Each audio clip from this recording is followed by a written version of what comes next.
So hi guys, welcome back to the Transparent Window YouTube channel. য'ত আমি modern ডেৰ নতুন প্ৰব্লেমছবোৰ ডিছকাছ কৰোঁ আৰু নতুন সলিউশ্যন আনবা ট্ৰাই কৰোঁ for your bright better future. So' today our topic is something about marriage. So' you have seen probably you have তোমাৰ ঘৰত মানুহ আছে তোতকৈ ডাঙৰ যাই তোৰ মানে হয়তো বিয়া পাতিবৰ কাৰণে উপযুক্ত বয়স হৈছে কিন্তু নাই পাতা বিয়া. আৰু এই বিয়া কৰা মানে যোনটো বিয়াৰ যোনটো ফ্ৰিকুৱেঞ্চি বিয়া কৰোৱা বা বিয়া নকৰোৱা মানে আগতেতো নৰ্মেলি বিয়া হোৱা আছিল, বিয়াৰ কাৰণে একো সিমান ৰিকুৱাৰমেণ্ট নাছিল. কিন্তু এতিয়া তুমি চাইছা যে বিয়া কেলকুলেশ্যনৰ দৰে হয়. এই হঠাৎ ইণ্ডিয়ান কালচাৰত মানে এই চেঞ্জটো কিয় আহিল, আজি আমি সেইটোৰ ওপৰত কথা পাতিম. আৰু আমাৰ মেইন টপিক হ'ল যে why this marriage frequency is decreasing or marriage frequency is slightly disappearing in our society. So yes, তুমি সবে জানা marriage. So marriage is a very much decorated or sophisticated bond এটা য'ত মানে দুটা ইণ্ডিভিজুৱেলে তাহাৰ আপকামিং লাইফ ফৰ প্ৰব্লেমছ সুখ চব আৰু কমন একেলগে শ্বেয়াৰ কৰে upcoming life. So' this is what is marriage. Marriage where two individuals get together and share rest of their life happily. So marriage, you know now, marriage is considered as one of the most important phases after birth and before death. So in our culture, Indian culture or mythology, there are three phases of life, that is birth, marriage and death. And in between these two, marriage is the second most important phase. So this one is first is birth, second is marriage, then after that it is death. So see how much important as for Indians marriage is. But our question is that why is this marriage frequency slightly lessening in our society? মানে বিয়া পাতা যোনটো frequency আছে সেইটো আগতকৈ আমাৰ change কিয় হ'ল আৰু লাহে লাহে মানে মানুহকেও ভয় কৰে বিয়া পাতিবৰ কাৰণে. বিয়া কিয় নোহোৱা কৰিছে, ল'ৰাৰ ক্ষেত্ৰতে হওক ছোৱালীৰ ক্ষেত্ৰতে হওক. মানে আজিকালি মানুহবিলাক বিয়া পাতিব খুব ৰেডি নাথাকে. আৰু আমি চিফ্টও দেখছোঁ চা, আগতে আমি 2024 ছোৱালীবোৰ বিয়া হৈছিল, কিন্তু আজিকালি সবাই 40ও গৈছে. চ' বেয়া ভাবি দেচোন এনেকৈ ক'লে. চ' মানে এজৰ কথা নাই কোৱা আজি. চ' এই বস্তুটো জানাৰ কাৰণে আমি অলপ হিষ্ট্ৰীত যাব লাগিব. চ' লেটছ গেট বেক টু চাম history. Let me cover a point which is very much important.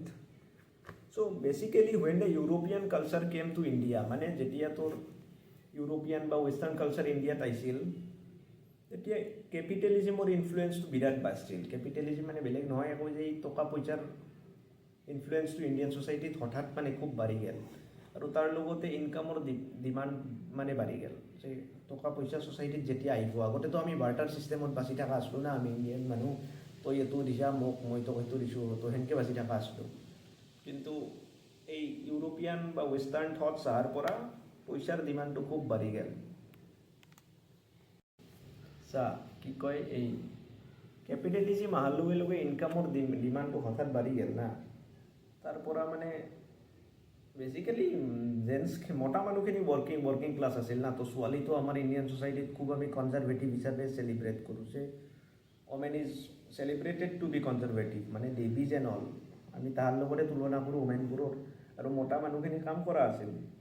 এই কেপিটেলিজিমৰ ইনফ্লুৱেঞ্চ বাঢ়াৰ লগে লগে মানে পইচাৰ ইম্পৰ্টেঞ্চটো খুব বাঢ়ি গ'ল. মানুহ বেছি ইনকাম কৰিব লগা হ'ল.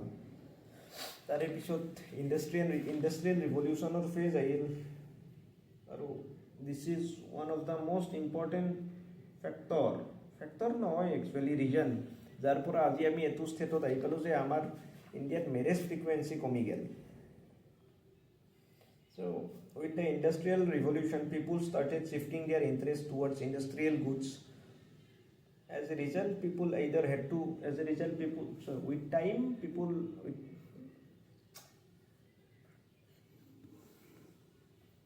industrial revolution is not only hited the men's, মানে industrial revolution অকল মতা মানুহখিনিকে হিট কৰা নাছিল, ছোৱালীবোৰকো চিমিলাৰলি হিট কৰিছিল. আগৰ টাইমত ছোৱালীবোৰতো জেনেৰেলি ঘৰত আছিল আৰু মতা মানুহবোৰে কাম কৰিব যোৱা আছিল. তো মতা মানুহবোৰে বিভিন্ন ধৰণৰ বস্তু আনি দিয়া আছিল ছোৱালীবোৰক. তো সময়ৰ লগতে মানে এইবোৰ চেঞ্জ আমি যিটো টপিকৰ ওপৰত আজি কথা পাতি আছোঁ এইটো একদিন বা 2 দিনৰ চেঞ্জ নহয়, over the years may be 100 years 100 years যদি ধৰি লওঁ ছোৱালীবোৰক দিয়ে থকা যায় আনি আনি কিবা কিবি বস্তু তাহাঁতেওতো এটা নিজে ডেভেলপ কৰিব না। আমাক মতা মানুহক যদি কিবা বস্তু আমি পাই থাকোঁ ফৰ 100 ইয়াৰ্ছ আমিও ডেভেলপ কৰিম সেইবোৰ লাগা urge.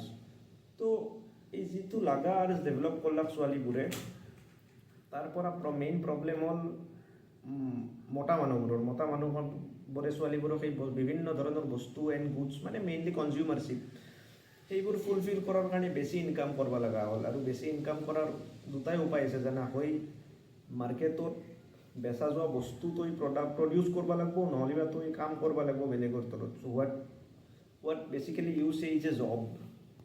And yes, after this India or our country had undergone large population burst, বহুত পপুলেশ্যন বৃদ্ধি হ'ল। তোৰ ছেক্স ৰেচিঅ'টো মানে আগতকৈ মানে এটা ছেক্স ৰেচিঅ' এটা ড্ৰাষ্টিক চেঞ্জ আহি গ'ল। তাৰ কাৰণে মে বি ছোৱালীও হয়তো কমি গ'ল। আৰু ছোৱালীবোৰে জেনেৰেলি বেছি ঘৰত বেছি পায়, ছোৱালীবোৰক দেউতাকবোৰে বেছি দিয়ে। তাৰ কাৰণে মডাৰ্ণ ডে যোনবোৰ মেন আছে বা তাৰ সেইটো ছেইম জেনেৰেশ্যনৰ ল'ৰাবোৰ আছে তাহাঁতেও বেছি আৰ্ণ কৰিব লগা হয়। আগতে য'ত মেৰেজ মানে এটা বণ্ডিং আছিল মানে কালচাৰৰ বা চাইণ্টিফিকেলি চালি ৰিপ্ৰডাকশ্যনৰ এটা উপায় আছিল, বাট সেই ছেইম মেৰেজটো এতিয়া এটা বিজনেছ ট্ৰানজেকশ্যন হান হৈ গ'ল। য'ত ল'ৰাটোৰ ডাঙৰ ঘৰ থাকিব লাগিব, ল'ৰাটোৰ ইনকাম ভাল থাকিব লাগিব, চৰকাৰী চাকৰি থাকিব লাগিব, government job, you can miss date and all and all. আৰু মুঠতে লাগে আৰু বেছি লাগে। চ' তই ক'ব পাৰা এই যোনটো মেৰেজ ফ্ৰিকুৱেঞ্চি কমছে ইয়াৰ মেইন ৰোল হৈছে এটা পইণ্ট হ'ল কনজিউমাৰশ্বিপ। ষ্টাৰ্ট হৈছিল ইণ্ডাষ্ট্ৰিয়েল ৰিভলিউশ্যনৰ পৰা। নেক্সটটো হ'ল আমি কপি কৰিলোঁ। আগতে য'ত মেৰেজটো আমাৰ কালচাৰৰ আছিল ইটাৰ মডাৰ্ণ ডে মেৰেজ হ'ল আমি ৱেষ্টাৰ্ণ কালচাৰৰ পৰা কপি কৰি লৈছোঁ, য'ত মানে ধনী বেছি আছে, বেছি চ' বেছি মানে আৰু so' this is all. So' if possible, if you think I am correct, try changing things. আৰু এনেকৈ কায়ো নাভাববি যে ছ'চাইটি চলি আছে মই আকলাই চেঞ্জ কৰাই দি কি হ'ব। এটা মানুহ চেঞ্জ হ'ব লাগিব, তই নিজৰ ওপৰত চেঞ্জ আনিব লাগিব, তেতিয়াই চেঞ্জ হ'ব। মই নিজৰ ওপৰত চেঞ্জ আনিব লাগিব, তেতিয়াই মোক দেখি আৰু কাবাই চেঞ্জ কৰিব। So' stay motivated, stay positive and yes, thank you for ৱাচিং my video'. If you find it purposeful or if you liked it, to hit the like button, subscribe to the channel and share it to your relatives. So thank you, this is Midmay signing off.